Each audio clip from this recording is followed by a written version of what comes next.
നമസ്കാരം പ്രിയപ്പെട്ട വിദ്യാർത്ഥിനികളെ.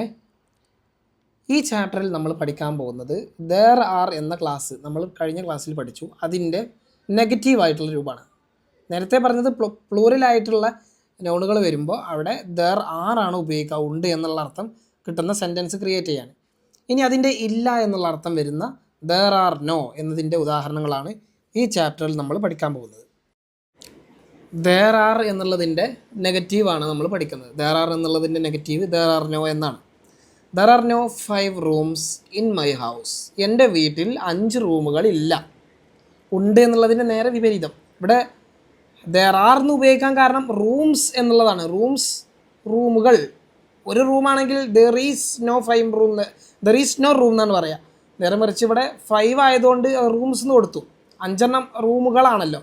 റൂമുകൾ എന്നുള്ളത് പ്ലൂറലാണ്, അതായത് ബഹുവചനാണ്. ബഹുവചനത്തിൻ്റെ കൂടെ ദർ ആർ ആണ് ഉപയോഗിക്കുക. അത്രയും മാറ്റമുള്ളൂ, ചെറിയൊരു മാറ്റം. There are no 2 cats in the kitchen. കിച്ചണിൽ 2 പൂച്ചകളില്ല. There are no many clothes on the bed. ബെഡിന്മേൽ ധാരാളം വസ്ത്രങ്ങളില്ല. There are no some apples. അല്പം ആപ്പിളുകളില്ല ഇൻ ദി ഫ്രിഡ്ജ്, ഫ്രിഡ്ജിനകത്ത്. അതുപോലെ there are no several chairs in the living room. Living റൂമിൽ വ്യത്യസ്തമായ ചെയറുകളില്ല. അതുപോലെ there are no pictures on the wall. ചുമരിന്മേൽ ചിത്രങ്ങളില്ല.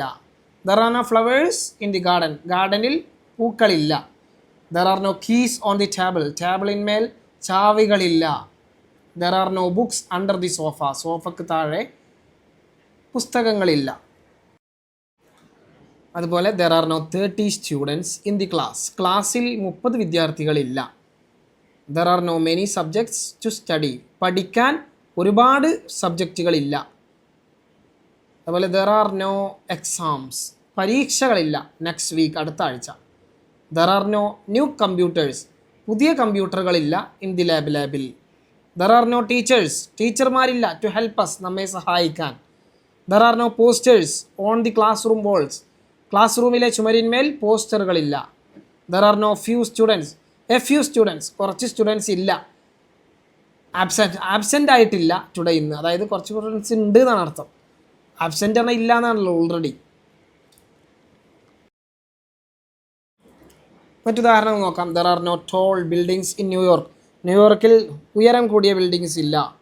There are no beautiful beaches in Kerala. കേരളത്തിൽ സുന്ദരമായ ബീച്ചുകളില്ല. There are no many cars on the road. റോഡിന്മേൽ ധാരാളം കാറുകളില്ല. There are no parks near my home. എൻ്റെ വീടിനടുത്ത് പാർക്കുകളില്ല. There are no restaurants on every street. ഓരോ സ്ട്രീറ്റിലും റെസ്റ്റോറൻറ്റുകളില്ല. There are no bridges over the river. റിവറിൻ്റെ മുകളിൽ പാലങ്ങളില്ല. There are no buses every 10 minutes. ഓരോ 10 മിനിറ്റിലും ബസ്സുകളില്ല. There are no street lights along the road. റോഡിന് കുറുകെ സ്ട്രീറ്റ് ലൈറ്റുകളില്ല. ദർ ആർ നോ ടൂറിസ്റ്റുകളില്ല. വിസിറ്റ് ചെയ്യുന്നില്ല, സന്ദർശിക്കുന്നില്ല എവറി ഡേ, ഓരോ ദിവസവും. There are no markets open at night. നൈറ്റിൽ ഓപ്പണായ മാർക്കറ്റുകൾ ഇല്ല. ഇപ്പോൾ ഇത്രയും ഉദാഹരണങ്ങളാണ് ഈ വിഷയകമായിട്ട് നമുക്ക് പഠിക്കാനുള്ളത്. നിങ്ങൾ സ്വന്തമായിട്ട് 10 ഉദാഹരണങ്ങൾ ക്രിയേറ്റ് ചെയ്യുക. ഇത് ഏറ്റവും ബേസിക് ആയിട്ടുള്ള ഭാഗമാണ്. അതുകൊണ്ടാണ് നമ്മൾ ഉദാഹരണങ്ങൾ ഒരുപാട് പഠിക്കുന്നത്.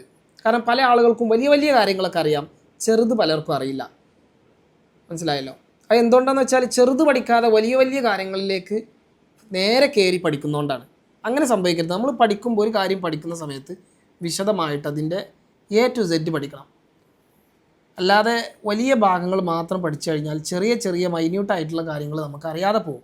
അങ്ങനെ സംഭവിക്കാതിരിക്കാൻ വേണ്ടിയിട്ടാണ് നമ്മുടെ ക്ലാസ് തുടങ്ങുമ്പോൾ തന്നെ ഏറ്റവും ബേസ് മുതൽ നമ്മൾ തുടങ്ങുന്നത്. ഓക്കെ, അപ്പോൾ ഇതെല്ലാവരും പഠിക്കണം, പ്രാക്ടീസ് ചെയ്യണം. നെക്സ്റ്റ് ചാപ്റ്ററിൽ വീണ്ടും കാണാം. Thank you.